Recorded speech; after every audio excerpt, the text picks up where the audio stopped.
أما بعد أعوذ بالله السميع العليم من الشيطان الرجيم بسم الله الرحمن الرحيم أفلا يعلم إذا بؤسر ما في القبور وحصل ما في الصدور إن ربهم بهم يومئذ لخبير صدق الله العظيم صدق رسوله النبي الكريم ان اللہ وملائکتہ یصلون علی النبی یا ایہا الذین آمنوا صلوا علیہ وسلموا تسلیما الصلاۃ والسلام علیک وعلی آلک واصحابک یا سیدی یا حبیب اللہ اللہم صل علی سیدنا ومولانا محمد معدن الجود والکرم وآلہ وصحبہ وبارک وسلم۔ تمام تعریف اللہ تعالیٰ جل مجدہ الکریم کے لیے، ہر قسم کے درود و سلام نبی مکرم سید عالم صلی اللہ علیہ وسلم کی ذات والا صفات کے لیے حمد و صلوات کے بعد اللہ تبارک و تعالیٰ نے قرآن مجید میں فرمایا افلا یعلم اذا بؤسر ما فی القبور، فرمایا کیا تو نہیں جانتا کہ جب وہ ساری چیزیں اٹھائی جائیں گی جو قبروں کے اندر موجود ہیں، وہ اٹھایا جائے گا، وہ باہر نکالا جائے گا جو قبروں میں ہے، وہ حصل ما فی الصدور، اور جو حقیقتیں تمہارے سینوں میں چھپی ہیں وہ کھول دی جائیں گی، جو راز تمہارے اندر دفن ہیں وہ سارے فاش کر دیے جائیں گے۔ ان ربہم بہم یومئذ لخبیر، فرمایا بے شک تمہارے رب کو اس دن کی ساری خبر ہے، اسے پتہ ہے اس دن کیا ہونے والا ہے۔ انسان اپنی زندگی میں بہت سارا میک اپ کر کے رکھتا ہے، اپنے اوپر بہت سارے خول چڑھا کے رکھتا ہے، دولت کے، اقتدار کے، تعلیم کے، جھوٹ کے، ملمہ سازی کے۔ وہ جو بنا ہوتا ہے دراصل وہ ہوتا نہیں، اس کے لفظوں پہ، زبان پہ کچھ باتیں اور ہوتی ہیں اور سینوں کے اندر راز کچھ اور ہوتے ہیں۔ اللہ فرماتے ہیں وَحُصِّلَ مَا فِي الصُّدُورِ، میں وہ حقیقتیں باہر نکالوں گا جو تمہارے سینوں کے اندر چھپی ہوئی ہیں۔ راز کھلیں گے قیامت کے دن، راز کھلیں گے۔ راز دنیا میں بھی کھل جائے تو بندہ پریشان ہوتا ہے،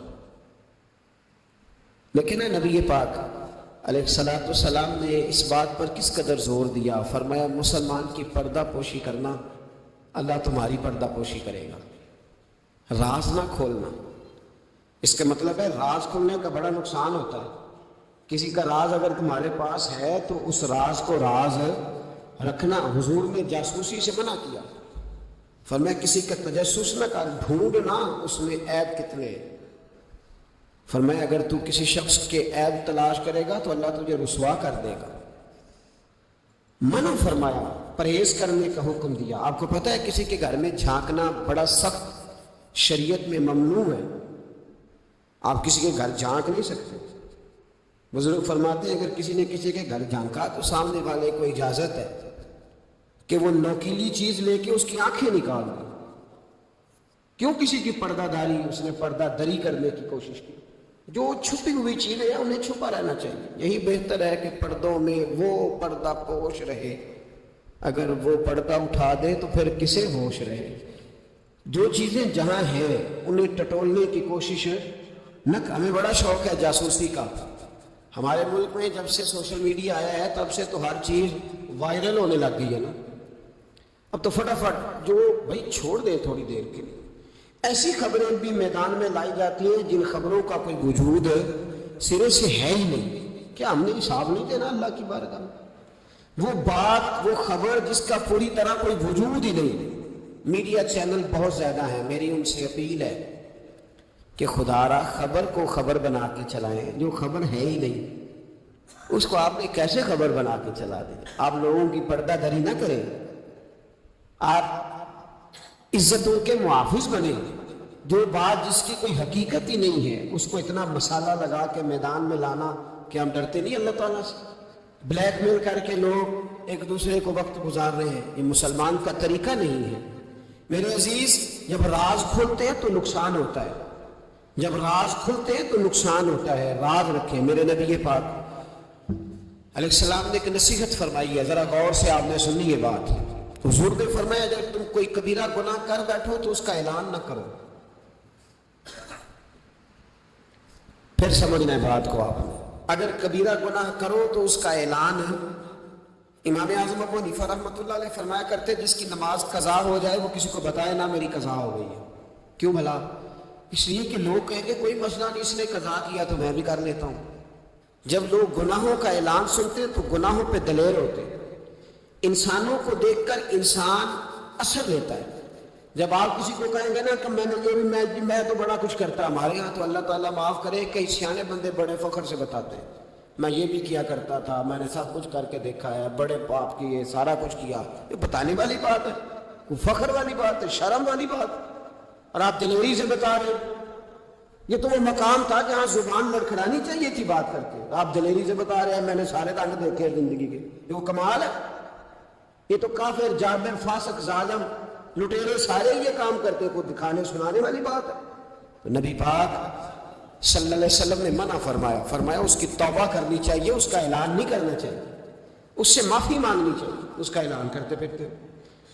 تو راز ہیں سینوں میں، عیب ہیں لوگوں کے چھپے ہوئے، دنیا میں بھی اگر عیب کھل جائے نا، دنیا میں بھی تو بڑی مشکل بات۔ میرے پاس ایک بچہ آیا، کچھ لوگوں کا درد انسان کو درد مند کر دیتا ہے۔ MBA اس بچے کی تعلیم، بڑا قابل نوجوان، اور لب و لہجے میں بڑی شائستگی، گفتگو میں بڑا دھیما پن، لگتا ہے کہ تعلیم نے اثر دکھایا ہے، لفظوں کے گورکھ دھندے میں نہیں رہا، اس نے کچھ سیکھا بھی ہے کتابوں سے۔ اس نے ایک مسئلہ پوچھا، کہنے لگا اگر کوئی والد ساری جائیداد اپنی بیوی کے نام کرا دے تو اولاد کے لیے کیا حکم ہے اس میں؟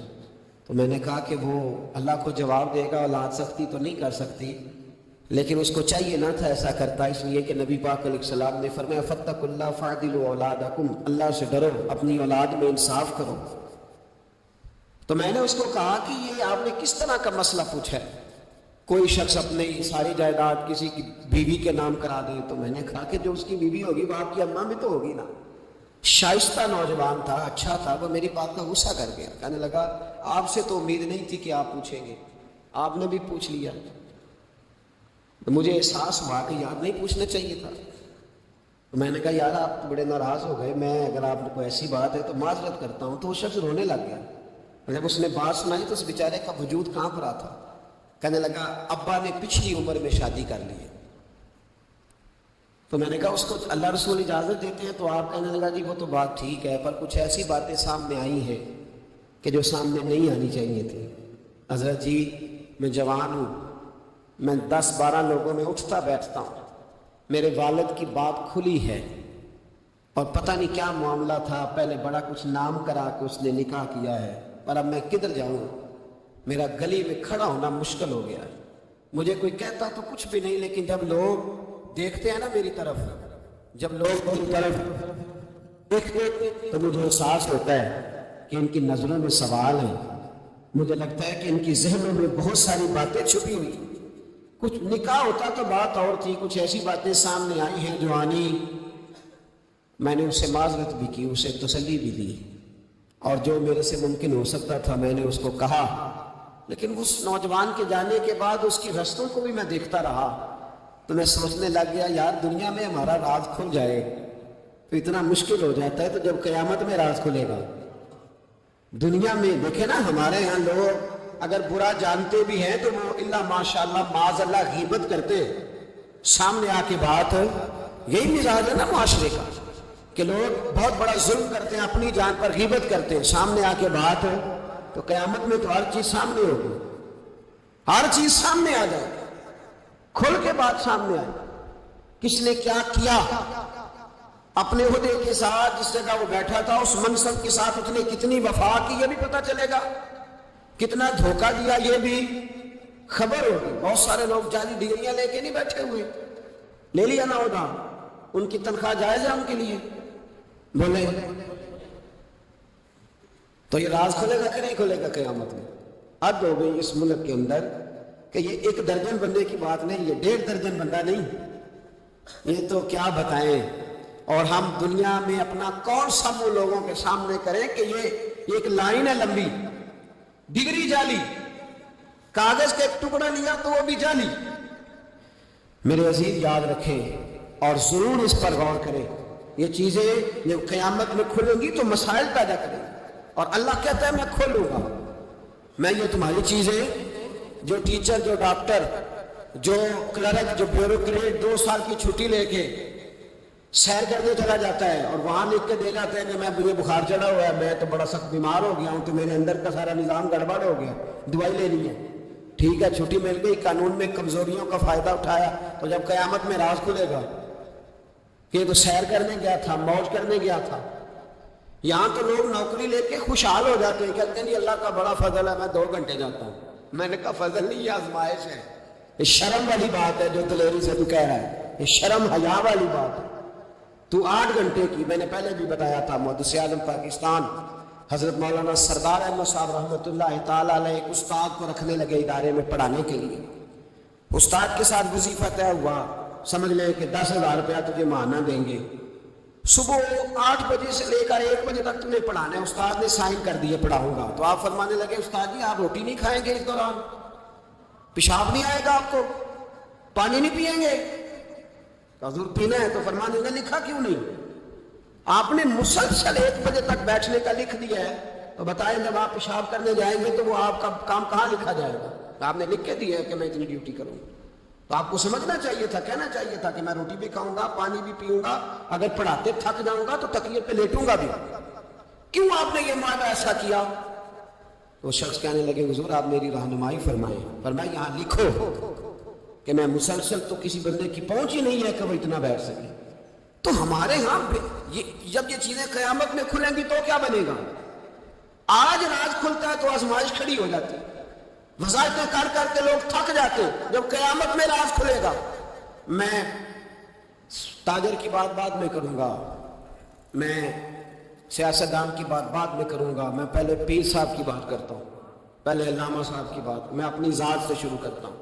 ایک شخص پیر بن کے بیٹھ گیا، علامہ صاحب درویش مصلح بن کے بیٹھ گیا، لوگوں نے اپنی عقیدتوں کی جبین اس کے سامنے جھکائی، لوگ کئی راتیں اس کے سامنے ہاتھ باندھ کے کھڑے رہے، اس کے لیے لوگوں نے محبت کے سارے تقاضے پورے کیے، اپنی جیب کاٹ کے اس کی خانقاہ کو چلایا، اپنی جائز کمائی اس کے ہاتھ پہ رکھ کے لوگوں نے ایک ادارہ چلانے کے لیے اسے کہا، لوگوں نے اس کی گاڑی کو چوما۔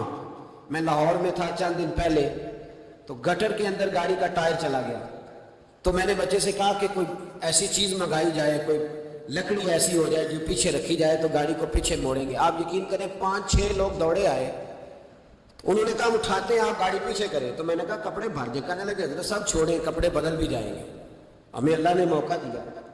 تو ان لوگوں کے منہ تک وہ پانی جا رہا تھا، لیکن وہ گاڑی اٹھا رہے تھے، تو ہم لوگوں نے حساب نہیں دینا ان عقیدتوں کا، ان محبتوں کا جواب نہیں دینا۔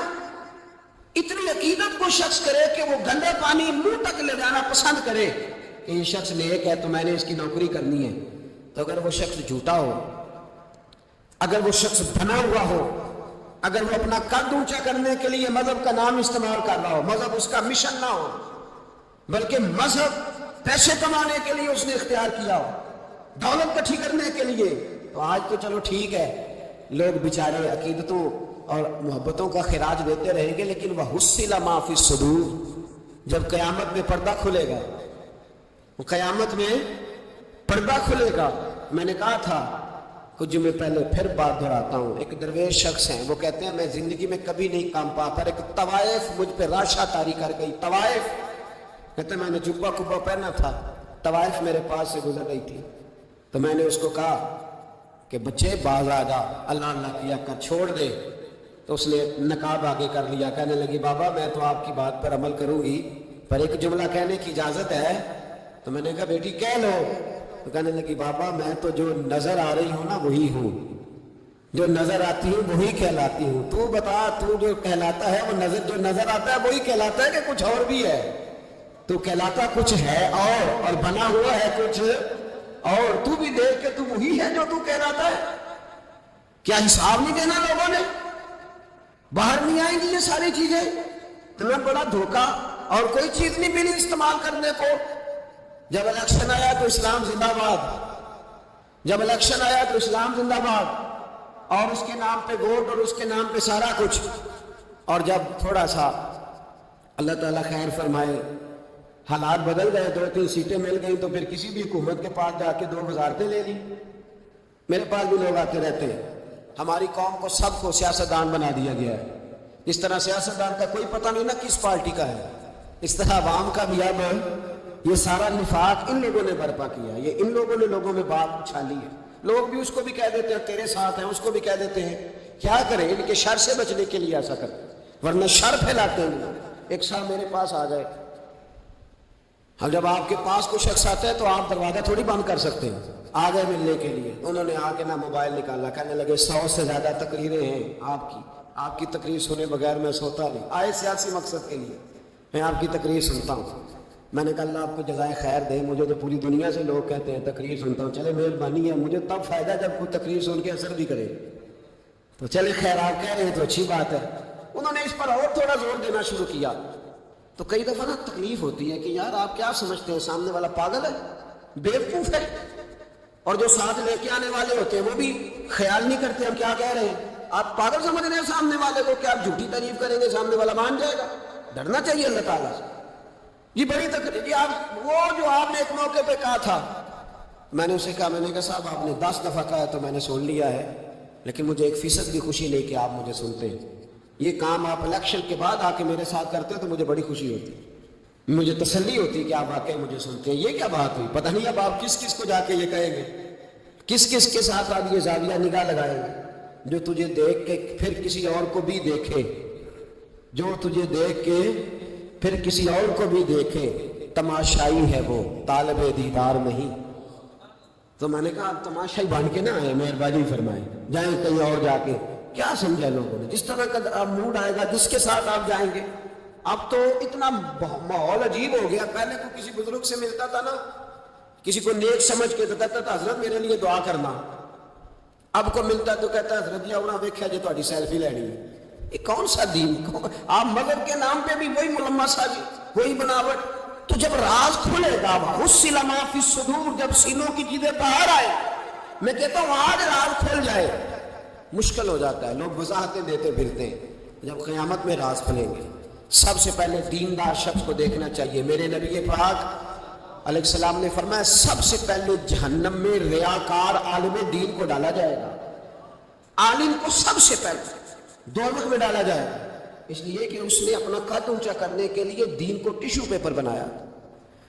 یہ تو بات ہو گئی دینداروں کی۔ ایک سیاستدان نے نعرہ لگایا، اس نے کہا روٹی دوں گا، کپڑا دوں گا، مکان دوں گا۔ ایک بعد میں پھر آ گیا، اس نے کہا تحفظ دوں گا۔ ایک تیسرا آ گیا، اس نے کہا میں خلا کر دوں گا۔ آتے رہے لوگ، بیچارے مجبور ہیں، پریشان ہیں۔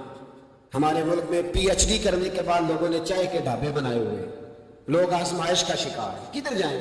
سیاستدان کے پیچھے لگ گئے، لوگوں نے نعرے بھی لگائے، لوگوں نے اپنی جیب سے پوسٹر بھی اس کے بنوا کے چسپاں کیے، ساری اس کے پیچھے لوگ لگ گئے۔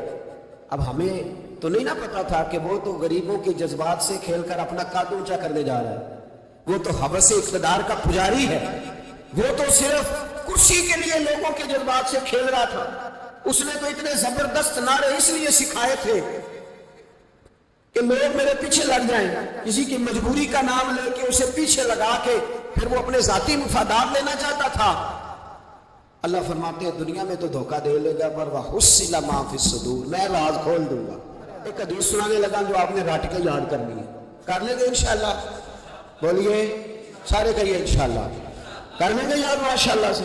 سنیں، ابو داؤد شریف میں، ترمذی میں حدیث ہے، نبی پاک علیہ السلام نے فرمایا کچھ لوگوں کی پشتوں پر اللہ قیامت میں جھنڈے گاڑ دے گا۔ پشت ہوتی ہے نا، پشت، مقعد، سرین، اس پر اللہ جھنڈا گاڑ دے گا، وجود کے ساتھ لگا دے گا۔ حدیث صحیح عرض کر رہا ہوں، حضرت انس بن مالک رضی اللہ تعالیٰ عنہ حدیث کے راوی ہے، فرمایا جھنڈا پشت کے ساتھ گاڑ دیا جائے گا، اور اونچا جھنڈا ہوگا قد سے۔ تو لوگ سارے کہیں گے یا اللہ یہ کون ہے، کون ہے یہ؟ تو رب کریم فرمائے گا یہ اپنی قوم کا غدار ہے، یہ اپنی قوم کا، ان کے جھنڈے یہاں نہیں لگیں گے، ان کے جھنڈے وہاں نہیں لگیں گے۔ میرے نبی پاک علیہ السلام نے فرمایا غداروں کی پشتوں پہ اللہ جھنڈے لگائے گا۔ اور یہ جھنڈے لگیں گے، اور جب لوگ پوچھیں گے یہ کون ہے تو کہا جائے گا وہ یہ ہے جس کو قوم نے امانت دار سمجھ کے سربراہی دی پر یہ غدار نکلا۔ قوم نے اعتماد کیا، امانت دار سمجھ کر یہ غدار نکلا۔ یاد رکھنا تمہارے جھنڈے لگیں گے، آج تمہاری گاڑیوں پہ سرکاری جھنڈے ہیں، آج تمہاری بڑے بازاروں پر سرکاری جھنڈا ہے، قیامت میں تمہاری پشت پر غداری کا جھنڈا ہوگا، غداری کا۔ اور میرے نبی پاک علیہ السلام نے فرمایا غریبوں کو اللہ قوت دے دے گا، اور جو تکبر کرنے والے تھے انہیں اللہ کیڑیوں کی شکل عطا کرے گا، چیونٹیوں کی شکل، کیڑے مکوڑے بنا دے گا، اور غریب پیروں کے نیچے مسل کے جائیں گے۔ وقت تھوڑا رہ گیا۔ وَحُصِّلَ مَا فِي الصُّدُورِ، فرمایا تمہارا سینے کے سارے راز اللہ باہر نکال دے گا، فاش ہو جائے گی ہر چیز، کھل جائے گا سارا، آئینہ باہر آئے گا، تمہیں وہ سارا کچھ بھگتنا ہے۔ کتنے بادشاہ گزرے آپ کے ملک میں، کتنوں کی قبروں پہ لوگ فاتحہ پڑھنے جاتے ہیں، کتنے ہیں جن کا اب نام ہوتا ہے، تصویریں لگی ہوئی ہیں پارلیمنٹ میں، اس سے زیادہ کوئی شے ختم ہو گئی بات۔ کدھر گئے ہمارے تو نوجوانوں کو یاد بھی نہیں، کیا کسی نے کمان کر لیا وزیر اعظم بن کے، کیا اس نے کر لیا، ختم ہو گئی بات۔ خدا را جو آپ ہیں آپ وہی بیان کریں، دھوکہ نہ دیں، ورنہ یہ راز جب کھلے گا۔ میرے نبی پاک علیہ السلام نے فرمایا بہت بڑا تاجر قیامت میں اللہ کی بارگاہ میں کھڑا کیا جائے گا، اللہ اس کے بچوں کو بھی بلائے گا، کہے گا تمہیں پتہ ہے تمہارا مال حرام ہے، ناجائز ہے، تمہارے باپ نے دھوکے سے کمایا ہے۔ تو نبی پاک علیہ السلام نے فرمایا، امام سیوطی نے حدیث لکھی ہے، نبی پاک فرمانے لگے وہ اولاد اپنے باپ پہ مقدمہ کر دے گی، وہ جن کو دے گیا نا کہ وہ والا پلاٹ بھی تیرا، وہ والا بھی تیرا، وہ والا بھی، وہ مقدمہ کر دے، وہ کہیں گے اے اللہ ہم نے اسے کہا تھا ہمیں ناجائز مال دے، اس سے پوچھ اس نے کیوں کمایا۔ میرے مصطفیٰ کریم علیہ السلام فرماتے ہیں احد پہاڑ کے برابر اس کی نیکیاں ہوں گی، لیکن جرم یہ ہوگا کہ کمائی حرام تھی، تو اللہ کریم ان بچوں کے مقدمے کی وجہ سے باپ کو جہنم میں داخل کر دے گا۔ یہاں وہ سخی بھی بن کے گیا، یہاں وہ کہتا، وہ کہانیاں سنایا کرتا تھا کہ میں بڑی محنت سے آگے گیا۔ وَحُصِّلَ مَا فِي الصُّدُورِ، میں تمہارے سینوں کی چھپی چیزیں راز کھول دوں، راز فاش ہو، تمہیں ہر چیز دیکھنی پڑے گی۔ میرے رسول پاک علیہ السلام کی ایک حدیث بڑی انفرادی ابن حجر نے لکھی، میں تو اس حدیث کو پڑھ کے میں نے کتاب بند کر دی، میں نے کہا اللہ ہمیں معاف کرے۔ نبی پاک علیہ السلام نے فرمایا جس کو امین بنایا گیا اور اس نے خیانت کی، وہ کسی جگہ کا بھی امین تھا، وہ ممبر رسول کا امین تھا یا ڈاکٹر کی کرسی کا، وہ کسی سکول کے ادارے کا امین تھا یا حکومت میں کسی عہدے کا، جسے امین بنایا گیا، توجہ ہے میری بات پر، جسے امین بنایا گیا اس نے خیانت کی، تو اس نے جس چیز کی خیانت کی ہوگی وہ چیز قیامت کے دن اس کی گردن کے ساتھ لٹکی ہوئی ہوگی، گردن کے ساتھ۔ محبوب فرمانے لگے ایک شخص آئے گا اس کی گردن پر اونٹ بیٹھا ہوگا، اور حدیث کے لفظ یہ ہے حضور فرماتے ہیں مجھ سے فریاد کرے گا کہ یا رسول اللہ میری مدد کرے، تو میں اسے کہوں گا میں نے تجھے سمجھایا نہیں تھا، اب تیرے بارے میں اللہ فیصلہ کرے گا۔ پھر ایک اور شخص آئے گا تو اس کی گردن کے ساتھ، اس نے چونکہ گھوڑے چرائے تھے تو اس کی گردن کے ساتھ گھوڑے لٹکے ہوئے ہوں گے، گھوڑے، اللہ اکبر، تو وہ فریاد کرے گا حضور میری مدد کرے۔ ذرا یہ چیزیں بھی جا کے سنا کریں، آپ شفاعت رسول کے موضوع پر نعرے لگاتے ہیں، پہلے یہ بھی تو دیکھیں نا حضور سفارش کریں گے کس کی، اس پر بھی ذرا غور فرمائیں۔ وہ جو سبحان اللہ ماشاءاللہ والا عنوان ہوتا ہے اس میں کہتے ہیں ماشاءاللہ جی آج تو پتہ چل گیا جنتی ہیں، وہ بھائی جنت کی سڑک پہ بھی تو چڑھنا ہے کہ نہیں، وہ رستہ بھی اختیار کرنا ہے کہ نہیں، کہ آپ کا خیال یہ ہے کہ آپ کو ہیلی کاپٹر کے ذریعے جنت میں ڈال دیا جائے، کچھ کرنا نہ پڑے۔ عزیز بھائی میرے نبی پاک علیہ السلام فرمانے لگے کچھ لوگ ایسے ہوں گے کہ ان کی گردنوں کے ساتھ بکریاں ممنا رہی ہوں گی، گدے ہنہنا رہے ہوں گے، فرمایا وہ فریاد کریں گے تو میں کہوں گا تمہیں سمجھایا نہیں تھا۔ اور پھر حضور فرماتے ہیں ایک شخص آئے گا جس کی گردن کے ساتھ اژدہا بندھا ہوگا، اس کے منہ کو ڈسے گا، تو وہ کہے گا اسے پیچھے ہٹاؤ، اور پھر اس سے کہے گا اژدہے سے تو ہے کون، تو وہ کہے گا میں تیرا وہی مال ہوں جسے تجوری میں سنبھال کے رکھتا تھا، آج میں تیری گردن سے لپٹ گیا ہوں تو کہہ رہا ہے پیچھے ہٹ جا۔ بھائی راز کھلے گا، آپ یقین کریں، اچھے لوگوں کے جب راز کھلیں گے قیامت میں تو موج لگ جائے گی۔ راز صرف بروں کے نہیں کھلیں گے، اچھے لوگوں کے بھی راز ہے، توجہ ہے میری بات پر۔ حضرت اویس کرنی بھی آئیں گے جو ساری زندگی راز میں رہے، تو میرے نبی پاک فرماتے ہیں اس شخص نے مکان نہیں بنایا، گھر نہیں بنایا، لیکن جناب ویسے کر لی جب جنت میں داخل ہو گئے تو اللہ 70,000 فرشتوں کا جلوس انہیں عطا فرمائے گا. اللہ انہیں 70,000 فرشتوں کا جلوس دے گا. اس جلوس میں وہ جنت میں جائیں گے. ان لوگوں کو اللہ شانے دے گا. فرمایا راز کھلے گا. راز قیامت کے دن کچھ لوگ ان کے چہرے 14ویں کے چاند کی طرح چمکیں گے اور انبیاء اور علماء ان کو دے کر رشک کریں گے. کون ہے؟ میرے مصطفیٰ کریم علیہ السلام فرماتے ہیں رب کریم فرمائے گا یہ میرے محبوب کی امت کے وہ نیک لوگ ہیں جس سے بھی محبت کرتے تھے اللہ کی رضا کے لیے کرتے تھے, اور جس سے بھی انہوں نے زندگی میں دشمنی رکھی صرف ہے اللہ کی رضا کے لیے. اب یہ اللہ کی رضا والا معاملہ کہاں تھا؟ ان کے سینے کے اندر. اس کی جزا انہیں قیامت میں ملے گی. کچھ لوگوں کا راز کھلے گا, انہیں بڑا لطف آئے گا, بڑا مزہ آئے گا. حضرت عمر بن عبدالعزیز بادشاہ تھے, لیکن صوفیاء ان کے اقوال کو بطور اسباب کے پڑھتے ہیں. تربیت کے لیے ان کے اقوال اور احوال سنائے جاتے ہیں. حضرت عمر بن عبدالعزیز کے زمانے میں نا ایک سید صاحب کہتے میری 4 بیٹیاں تھیں تو مجھے ضرورت تھی, میری کوئی مدد نہیں ہو رہی تھی. میں درود شریف پڑھتے پڑھتے سو گیا تو مجھے خواب میں محبوب پاک کا دیدار نصیب ہوا. میں نے استغاثہ پیش کیا کہ حضور پریشان ہوں, بیٹیوں کا باپ ہوں. تو نبی پاک علیہ السلام نے فرمایا تو عمر بن عبدالعزیز کے پاس جاؤ. عمر بن عبدالعزیز کو باکمال شخص ہے جو روزانہ 10 سپارے قرآن پاک کے پڑھتا ہے, 10,000 بار مجھ پر درود و سلام پڑھتا ہے. کتنے سپارے؟ ہم تو خیر سارے مصروف ہیں, 10 لائنیں بھی نہیں پڑھ سکتے, ہم تو بڑے بیزی لوگ ہیں. ہم قرآن شریف پڑھیں گے تو فیس بک کون چلائے گا؟ ہم اگر قرآن شریف پڑھیں گے تو وہ واٹس ایپ پہ ٹائم کون دے گا؟ ہم تو بیزی ہیں, بہت زیادہ مصروف ہیں. ہم اگر تھوڑی دیر قرآن شریف کھولیں گے تو وہ جو سیاسی تبصرہ سارا دن کرنا ہوتا ہے وہ کوئی گر نہ جائے کوئی آسمان سے چیز. ہم تو مگر بیزی ہیں. بادشاہ وقت کے بادشاہ 10,000 مرتبہ درود و سلام. اللہ اکبر. بس بندہ ارادہ کر لے تو اللہ اسے موقع بھی عطا فرمائی دیتا ہے, اللہ اس کی مدد کرتا ہے. 10,000 بار پڑھتے تھے. تو نبی پاک علیہ السلام نے کیا خوبصورت بات ارشاد فرمائی. محبوب فرمانے لگے 2-4 دن پہلے نا عمر بن عبدالعزیز نے 3,000 درود شریف کم پڑھا ہے. اسے جا کے کہا 500 دینار جرمانہ دے. وہ 500 لے آیا, تیرا کام بن جائے گا. جناب عمر بن عبدالعزیز کے پاس وہ سید صاحب آئے, کہتے میں سمجھا کسی درویش کا نام بتایا ہے, میں سمجھا کسی خانقاہ کے سجادے کی بات ہے, کسی مسجد کے خطیب کی, کسی ادارے کے محتمم کی بات. لیکن جب میں ان کے علاقے میں آیا میں نے پوچھا عمر بن عبدالعزیز کون ہے؟ تو لوگوں نے کہا وہ تو ہمارے حکمران ہیں. میں نے کہا بادشاہ, وہ لے چلو. جب میں گیا تو بڑا عالی شان جبہ, سر پر تاج, دائیں بائیں دربار میں لوگ. پھر میرے دل میں خیال آیا میں غلط آدمی کے پاس تو نہیں آ گیا, یہ کون شخص ہے؟ لیکن جب میں لوگوں سے پوچھا کہ یہ عمر بن عبدالعزیز ہی ہے, کہا وہی ہے. کہتے میں ان کے قریب گیا, دیکھو راز کھل رہے.